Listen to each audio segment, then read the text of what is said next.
The Krell hunting party materialized on the forest moon's surface with predatory grace. Their scales shimmered crimson under the twin suns as they activated their trophy scanners. Commander Zethus clicked his mandibles in satisfaction their prey was close, a human. He announced to his pack, his voice carrying the weight of cruel anticipation. Female, alone. This will be educational. The Krell had conquered 47 star systems, and on each world, they selected the apex predator for their ritual hunts. Earth's turn had come, and they had taken Olivia Chen from a research station on Titan without warning. Without mercy, they gave her a 10-minute head start. Olivia ran through the alien forest, her lungs burning. The Krell had stripped her of technology, but left her with basic survival gear, a knife, water, and a translator chip so she could hear their taunts. They wanted her to know she was prey, but Olivia wasn't running from them. She was running toward something. 3 days earlier, the Krell had made a mistake. When they transported Olivia to their hunting preserve, they failed to detect the second human already on the moon, Johnson Hayes, a deep space tracker who'd crash-landed there 6 months prior. Johnson had survived by doing what humans do best, adapting. He'd studied the Krell's patterns, learned their weaknesses, and waited for an opportunity. When Olivia's distress beacon activated a brief pulse before the Krell jammed it, Johnson had moved into position. Now, hidden in the canopy of bioluminescent trees, he watched through his makeshift scope as the hunting party closed in on Olivia's position. 5 Krell warriors, each standing 8 feet tall, armed with plasma rifles and energy blades. Apex predators, by any measure, except they'd never hunted something like humans before. Johnson had set the trap to kilometers back. Olivia just needed to lead them there. Olivia burst into a clearing, her heart hammering. The Krell emerged from 3 directions, cutting off her escape routes. Commander Zethus stepped forward, his trophy blade gleaming. "Your species shows spirit," he said, his translator rendering his words in mocking English. "But spirit means nothing without fangs or claws. You are soft, weak. You will make a fine..." Olivia smiled. It wasn't a smile of fear or resignation. It was the smile of someone who knew something her hunters didn't. "You're right," she said, catching her breath. "Humans don't have fangs or claws." She took a deliberate step backward onto a specific patch of ground. "We have something better. We have patience, strategy, and we never, ever hunt alone." The ground beneath the Krell erupted.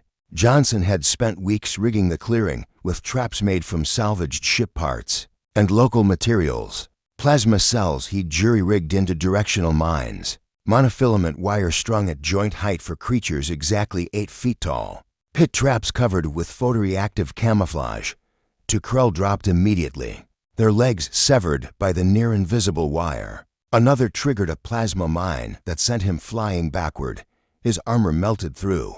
Commander Zethus and 1 warrior remained standing, but their formation was broken. That's when Johnson dropped from the trees. He landed on Zethus's back, driving a sharpened titanium rod forged from his own crashed ship between the commander's shoulder plates. The Krell roared and spun, but Johnson was already moving, using the alien's own momentum against him. "On Earth," Johnson said, driving the rod deeper, "we're not the fastest or the strongest, but we're the best at one thing. We're the best at not giving up." The last warrior charged Olivia, but she'd retrieved Johnson's backup weapon, a projectile rifle cobbled together from crashed debris. The Krell were used to energy shields that could deflect plasma. They'd never encountered simple kinetic weapons. The rifle cracked 3 times. The warrior fell. Commander Zethus collapsed to his knees, his lifeblood draining. He looked up at Johnson with something that might have been respect or might have been fear. "You were prey," he gasped. Johnson shook his head. "No, we were never prey. We're humans. We turned wolves into dogs. We walked out of Africa and conquered every environment on our planet. We went to space when everyone said it was impossible. We don't have claws or armor or superior strength." He crouched down, meeting the Krell's fading gaze. "We have stubbornness, creativity, the ability to work together and turn anything into a weapon. You thought you were hunting us for sport?" Johnson stood, helping Olivia to her feet. "You just learned why humans don't run from predators. We become them, 6 hours later, Johnson and Olivia stood in the Krell command ship's bridge. The remaining crew had surrendered. Once they realized their hunting party was eliminated by two unarmed humans with nothing but ingenuity and determination, Earth's going to want to know about the Krell, Olivia said, scrolling through their database. 47 conquered species, millions dead in their hunts. Johnson nodded, programming coordinates into the navigation system. Then we better tell them. And we better warn the Krell, every warrior, every ship, every world they control. Warn them about what?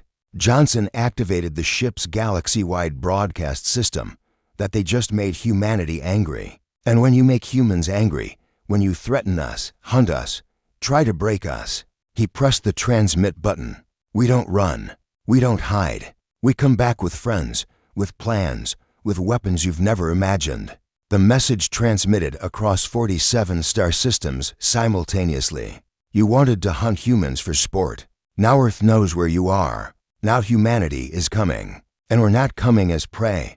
Olivia added one final line before closing the transmission. We're coming as something far worse. We're coming as humans who are done being hunted. The twin suns set over the forest moon, casting long shadows across the battlefield where the Krell had learned an ancient truth that every predator on Earth had learned the hard way.